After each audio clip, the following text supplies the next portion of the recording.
Yeah, I'm grateful for my fam. Alors moi j'ai toujours aimé la mode, comme je vous ai dit, j'ai toujours aimé les vêtements, j'ai toujours aimé voilà tout ce que je voyais à la télé, tout ça. Et sauf que mon problème c'est que depuis toute petite on m'a toujours dit que j'étais grosse. Ça veut dire que j'ai intériorisé des comportements, c'est-à-dire que je m'asseyais, je prenais un coussin pour me cacher. C'était pas, je le vivais pas forcément mal dans le sens où je me faisais insulter à l'école ou quoi que ce soit, mais c'était juste que je savais que j'étais pas dans la norme. Dans ma tête, c'était intériorisé, c'est vrai, t'es différente, t'es pas comme ce que tu vois à la télé, t'es pas comme voilà. Et puis, du coup, c'était des petites attitudes que j'intériorisais, qui pour moi étaient normales en fait, parce que on me disait c'est pas normal, donc pour moi c'était normal d'agir comme ça. Et par exemple, je me souviens qu'à l'âge, par exemple, je pense que je devais avoir 6 ans, je prenais déjà des foulards pour me cacher le ventre ou des trucs comme ça. C'est triste à dire, mais c'est la réalité, c'est ce qui se passait. J'étais déjà un peu matrix par rapport à mon poids, alors que j'avais 6 ans, 5 ans, des trucs comme ça. Alors, à partir d'un moment, je me souviens même que j'avais surpris ma mère en train de parler, je sais pas, elle parlait à sa copine et tout, elle lui disait oui, le vinaigre, ça fait maigrir, tout ça. Sauf qu'elle parlait du vinaigre de cidre. Et moi, comme j'étais petite, la nuit, quand tout le monde dormait, j'ai pris la bouteille de vinaigrette et j'ai tout bu la nuit et tout, c'était dégueulasse et tout. Mais en fait, c'est juste pour vous expliquer, j'étais vraiment dans une matrix en mode vraiment, je suis grosse. Mais j'étais innocente, j'étais quand même petite, mais j'avais déjà ça en tête. Donc en grandissant, j'ai perdu un petit peu, c'était les années pour aller vers le collège. Et c'est là que tout s'est gâté. Donc ça a été crescendo, hein, mais à partir d'un moment, je suis arrivée à un point où je ne me supportais plus du tout. Alors là, je dis ça comme ça, souvent on se dit ouais, je suis dégueulasse, tout ça. Mais quand on arrive à un point où on se supporte plus, c'est un autre niveau. C'est-à-dire que je pouvais plus me regarder dans une glace, je supportais pas mon apparence, je supportais pas. M'habiller, tout ça, alors que j'ai toujours été une personne très très mode, j'ai toujours été une personne, voilà, et bien j'avais perdu goût à ça, j'osais plus rien faire, j'osais plus, et j'ai totalement perdu confiance en moi, alors que les années avant ça allait très bien. Et donc l'estime de soi, catastrophe, confiance en soi, catastrophe, et en fait j'étais clairement en souffrance. J'étais clairement en souffrance parce que je suis tombée dans une dépression où je voulais plus du tout me montrer, je voulais plus du tout être en public, j'étais mal à l'aise en public. C'est-à-dire que par exemple, je prenais le métro, j'avais des bouffées de chaleur en mode comme si tu n'arrives plus à respirer, tu croises quelqu'un dans la rue, enfin quelqu'un que tu connais même pas, un passant ou quelqu'un de lambda, et en fait, tes yeux ils se remplissent de larmes tout seul. En fait, tu supportes plus d'être vu, tu supportes plus de marcher dans la rue, tu supportes plus rien. Et du coup, en fait, tu rentres dans une spirale, dans une spirale, dans une spirale. Alors, c'était des pleurs tout le temps, je me sentais incomprise parce que, en fait, tu te sens seule, mais du coup, en fait, c'est paradoxal parce que tu te sens seule, mais tu t'isoles volontairement, mais à la fois, tu aimerais être aidée. Et alors, j'ai commencé d'abord à me faire vomir, donc j'étais devenue boulimique. Dès que je mangeais, je stressais, je me disais, je vais grossir, je vais nanana. Et après, ça a été une escalade. Alors, ça a été voilà, les mutilations et puis les tentatives de suicide. Et ça a vraiment été une période très, très, très compliquée. Et voilà, j'ai eu de la chance d'avoir ma cousine qui était là tout le temps, même si je lui répondais pas, même si je faisais la meuf parce que voilà, je voulais pas qu'on m'embête, tout ça. Mais elle était tout le temps là, comment tu vas, nanana. Des fois, t'es là, t'as des pensées de ouf, et puis pouf, elle t'envoie un message. Donc vraiment, Mitty, si tu vois cette vidéo, gros bisous à toi, je t'aime fort. Et voilà. Du coup, mes années collège, elles sont passées. Je me sentais toujours aussi mal, toujours, voilà, zéro confiance en soi. C'est-à-dire que des fois, je voyais des gens dans la rue, j'osais même pas dire bonjour. On me disait, ouais, ta copine, on disait à mes potes, ouais, ta copine, elle voit les gens, elle dit pas bonjour. Mais en fait, j'ai peur, j'arrivais plus, en fait. J'étais plus à l'aise en société, j'étais plus à l'aise avec les gens, j'arrivais plus à parler dans un groupe, j'osais pas prendre la parole. J'étais toujours là à stresser, à me dire, oui, qu'est-ce que je vais faire, qu'est-ce qu'on va parler, nanana. J'étais dans un stress permanent. D'autant plus que mes périodes de collège, c'était la période où j'ai découvert le maquillage. Et en fait, autant pour d'autres personnes, le maquillage, voilà, ça leur donne confiance en elles ou quoi que ce soit. Mais moi, en fait, ça a fait l'effet inverse. C'est-à-dire que moi, en fait, j'ai commencé le maquillage. J'ai pas commencé comme tout le monde, le petit truc. Non, moi, j'ai commencé contouring, direct. J'ai commencé direct les techniques de youtubeuses que je voyais, tout ça. Et ça veut dire que, en fait, je m'agrippais à ça, en fait. Je me disais, voilà, ça va m'aider, ça va m'aider. Mais au final, le soir, quand j'arrivais chez moi et que je me démaquillais, j'étais encore plus mal parce que je me disais que j'étais dépendante, qu'en fait, j'étais un monstre quand j'enlevais mon make-up. C'était vraiment une spirale. Dès qu'il y a une faille, j'amplifiais le truc. Et voilà. D'autant plus que depuis que je suis toute petite, on me dit que comme Séverine, t'es grosse, en fait, tu dois pas paraître négligée. Ça veut dire que, tu dois toujours être bien, tu dois toujours être apprêtée, tu dois toujours être bien, sinon tu parais négligée et c'est pas bien. Et du coup, je m'autorisais jamais à être pas bien. Je m'efforçais toujours de être un minimum présentable, un minimum, parce qu'on me disait tout le temps, c'est rien comme t'es grosse, il faut pas que tu paraisses négligée, il faut pas. Alors cet été, pour aller vers le lycée, j'étais en mental breakdown. Genre, c'est-à-dire que là, il n'y avait plus l'école, il y avait plus rien. C'est-à-dire que je suis restée chez moi tout l'été, je sortais pas, je pouvais pas mettre ma tête dehors, déjà que je me sentais pas bien. Je m'efforçais de sortir avant, mais là, genre, je me suis dit, j'ai pas de motif pour sortir, je sors pas. Et j'étais toujours dans ce mood où j'étais boulimique, c'est-à-dire que je me faisais vomir tout le temps. Et je me sous-alimentais. C'est à partir de ce moment-là que j'ai compris qu'en fait, maigrir, c'était pas synonyme de bonheur. Dans le sens où, moi, dans mon idéal, c'était t'es malheureuse parce que t'es grosse et les minces, ils sont heureux, tout leur sourit. Sauf que voilà, je suis arrivée dans mes années lycée, tout ça, début lycée, second, tout ça. Et j'avais maigri, mais j'avais toujours pas confiance en moi, j'osais rien faire. Et là où c'est paradoxal, c'est que j'osais pas forcément faire certaines choses, mais côté vestimentaire, ça a toujours été l'espace où je pouvais m'exprimer, l'espace où je pouvais devenir celle que je voulais être. Ça veut dire que je m'autorisais plein de choses. On me disait, oh, c'est vrai que t'oses bien, t'oses des trucs et tout, nanana. Et, mais au final, dans ma tête, je me disais, mais les gens, ils pensent trop que j'ai confiance en moi de dingue et tout. Or que rien du tout. C'est juste quand je dois m'habiller, je suis à fond. Mais en dehors de la mode, zéro. Et puis, il y a eu ce moment où j'avais, je crois que c'était des fiançailles. J'avais des fiançailles. Et on m'a dit au dernier moment qu'il fallait que j'achète une robe blanche. Donc moi, toutes mes copines, elles ont des robes blanches et tout. Moi, j'ai pas de robe blanche. Donc je me dis, bon, il va falloir que j'aille chercher une robe blanche et tout. Je fais tous les magasins et tout, toutes les boutiques. Je trouve pas. J'essaye en cabine, ça me va pas du tout. D'ailleurs, c'est pour ça que je suis toujours traumatisée des cabines. Je ne peux pas. Je peux pas.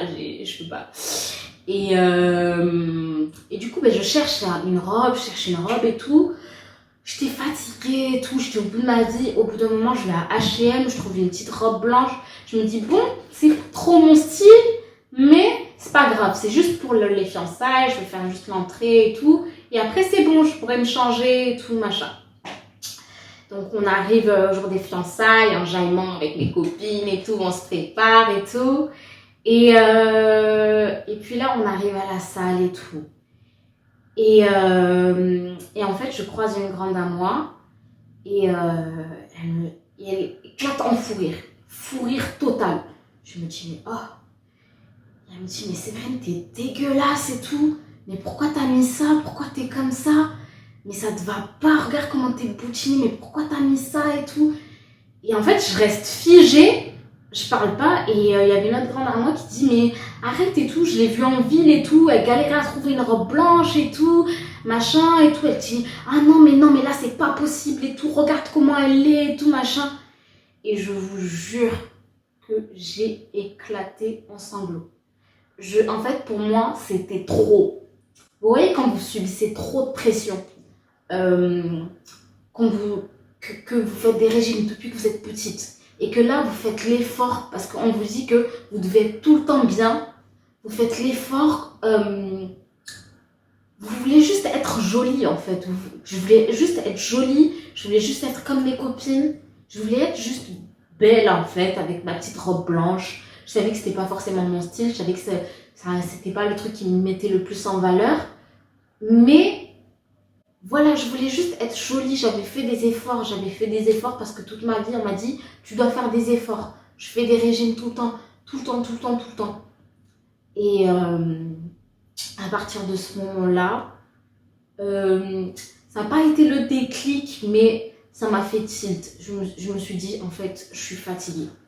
Je suis fatiguée émotionnellement, dans le sens où je souffre déjà intérieurement. Les gens ils voient pas et ça ose encore me critiquer. C'était trop. Du coup, clairement, j'ai arrêté les régimes, j'ai arrêté tout ça.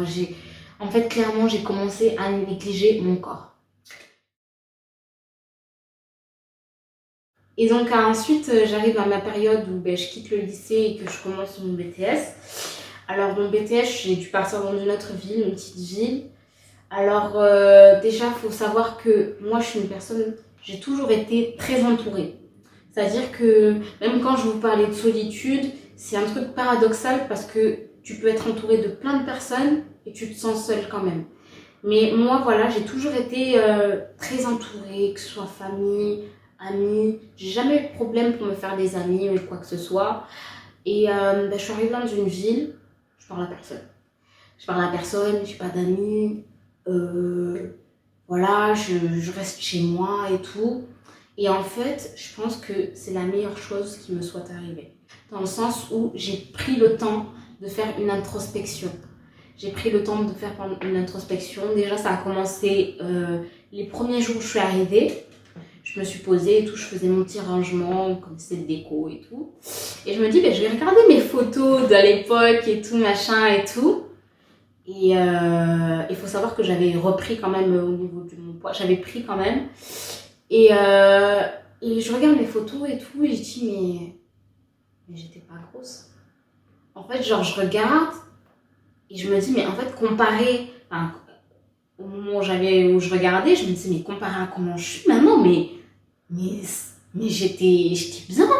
En fait, je me suis dit, mais comment les gens, ils ont pu me mettre dans des états pareils? Et en fait, à partir de ce moment-là, je me suis dit, plus jamais ça. Plus jamais ça dans ma vie, plus jamais ça. Je laisserai plus une autre personne décider pour moi, des opinions, guider mes choix, plus jamais ça. Et c'est à partir de ce moment-là que je me suis rendu compte qu'en fait, les gens, en fait, ils auront toujours un truc à redire sur la façon dont tu es, sur ton apparence, sur ce que tu fais. Tu ne feras jamais l'unanimité. En fait, c'est ce que j'ai compris. Et j'ai arrêté de stresser que quand on me fait une affection, que nanana. En fait, vraiment, j'ai vraiment compris ça. Et à partir de ce moment-là, en fait, je me suis tout simplement autorisée à être grosse. Secondo, j'ai arrêté de me dire que en fait, être gros, c'était synonyme de laideur. Parce que moi, dans mon idéal, c'était toujours, il faut être mince, c'est ce qui est beau, c'est ce qui est bien et tout, machin. Et je sais que je suis pas, en cas d'obésité ou quoi, mais je sais que je suis quand même forte. Et pour moi, c'est plus un souci, c'est plus un problème. Si t'es pas content, tu sors, c'est plus mon problème. En fait, j'ai une attitude où vraiment, l'opinion d'autrui, je m'en fous. Vraiment, je vais être vulgaire, hein, mais je m'en bats les couilles. Et vraiment, moi, je suis pas très douée pour trouver toujours les bons mots et tout. Mais je pense qu'il n'y a pas... Je peux pas trouver meilleur mot pour exprimer, en fait, mon état d'esprit. C'est vraiment que je m'en fous complet. Et en fait, je pense que ça se voit même au niveau de ma créativité, de mes trucs artistiques, tout ça. En fait, genre vraiment, je m'autorise, j'ose. Et de toute façon, depuis toujours, on m'a toujours dit, oui, c'est vrai, t'oses faire ça, t'oses faire ça. Mais là, j'ose avec un grand O. C'est-à-dire que si je veux faire ça, je fais ça. Je le fais quand je veux, où je veux. C'est moi qui décide. Parce que c'est ma vie, c'est mon corps, c'est mes choix. La seule personne qui pourrait me faire la morale, c'est Mitina. Mais le reste, j'écoute pas. Que tu sois tantine, que tu sois tonton, que tu sois je sais pas quoi. Si ça me convient pas, j'écoute pas. C'est simple. Déjà, on va parler des conséquences physiques. Le fait d'avoir toujours voilà, fait des régimes, il faut savoir, moi je fais des régimes depuis que j'ai 6 ans, des trucs comme ça. Et j'ai tout fait, j'ai tout fait. Et il y a des conséquences physiques dans le sens où ta peau, parce que quand tu fais des régimes, ben moi, dans mon cas, j'ai fait des yo-yo, ça veut dire que tu prends, tu perds, tu prends, tu perds. Et ta peau, en fait, elle s'étire, elle se détire, elle s'étire, elle se détire. Et physiquement, ben voilà, il y a l'apparition de vergetures. Moi, personnellement, pendant longtemps, j'étais trop stressée de ça. Ça me mettait mal à l'aise. J'osais pas les débardeurs. Mais jusqu'à il y a pas très longtemps, hein. Genre, je pense que je me suis autorisé les débardeurs, les trucs comme ça fait il y a 1 an. Pendant longtemps, vraiment, je l'ai mal vécu parce que souvent, les filles, elles ont des vergetures dans les cuisses, les fesses ou voilà. Mais moi, j'en avais dans les bras. Ça veut dire que j'étais là, mais c'est une blague en fait. Même les daronnes, elles ont pas des vergetures dans les bras. Mais voilà, c'est mon histoire, c'est moi. Et ça fait aussi ma particularité, j'ai envie de dire. Tout au niveau de mon comportement, c'est que en fait, ça a créé quelqu'un de têtu et borné. C'est-à-dire que moi, si je pense que j'ai raison, je peux avoir tort, mais si pour moi j'ai raison, je vais rester dans mon truc. En fait, je sais pas si vous comprenez, c'est-à-dire que je me suis tellement fermée à ce qu'on puisse m'imposer des idées ou un truc. C'est-à-dire que si voilà, on vient avec un discours nanana et que pour moi c'est pas truc, ben en fait je vais être trop bornée. Genre pourtant à l'époque j'étais pas comme ça, mais justement j'étais un peu trop ouverte, je prenais tout, genre j'étais vraiment trop influençable. Et maintenant en fait genre non, genre pour moi j'ai raison, je reste dans mon truc, je suis désolée. Et du coup ben voilà, ça crée quelqu'un de têtu. Mais voilà, c'est un problème, une fois que tu l'as identifié, tu peux travailler dessus. J'ai pris tellement de temps pour m'accepter, j'ai tellement pris de temps pour accepter la personne que j'étais, que je suis, que en fait, quand quelqu'un vient et me fait un compliment, c'est pas que j'y crois pas, mais je suis toujours là en mode comme j'ai pas eu souvent l'habitude qu'on me dise ça, qu'on me dise ouais, j'aime trop ce que tu fais, franchement, tu t'assumes, tu là. En fait, ça me choque. Je me dis, mais wesh, toute ma vie, on m'a dit que c'était pas bien, et maintenant, quand je le fais, on me dit que c'est grave bien. Et du coup, toujours, ça, je suis choquée, toujours, ça me surprend en fait. Aujourd'hui, si on peut faire un point sur moi, alors je vous parle, j'ai jamais été aussi épanouie de toute ma vie. Alors je sais que la confiance en soi, c'est un processus, hein. Il y a des dames de 40 piges qui ont zéro confiance en elles. Je pense que voilà, je suis pas à 100%, mais je suis quand même à 60%. Genre regardez là comment je suis à 60%. Alors à 100%, vous allez plus boire de l'eau. Non, pour vous dire, voilà, j'ai jamais été aussi épanouie alors que j'ai jamais été aussi grosse. Et que voilà, en fait, j'ai tout simplement appris à m'accepter, j'ai appris à m'aimer, j'ai appris à me connaître. Et en fait, là, récemment, il y a mon projet qui va bientôt sortir, Pretty Authentic. Et voilà, ça va mettre en avant tout ça. Et moi, mon but, en fait, c'est de vous aider aussi. Genre, je veux que ce soit thérapeutique pour moi, mais aussi pour vous. J'aimerais, voilà, moi, j'ai eu la chance d'avoir ma cousine qui a toujours été là derrière moi. Et c'est vrai que quand j'allais sur YouTube, je regardais des vidéos, comment nanana, comment truc, et je trouvais pas forcément ce qui m'intéressait, je trouvais c'était des trucs un peu bateaux, voilà. Et voilà, j'aimerais vraiment apporter ma pierre à l'édifice, et si je peux aider, si je peux inspirer, si je peux aider, vraiment, je n'en serais que plus heureuse. Et voilà, vraiment, mon projet, il arrive très prochainement, Pretty Hot and Peak, et ça va péter! Oh my word, oh my word, oh my word, oh my word, oh my word, oh my word, oh my word, oh my word, filthy, filthy, filthy, blah, filthy.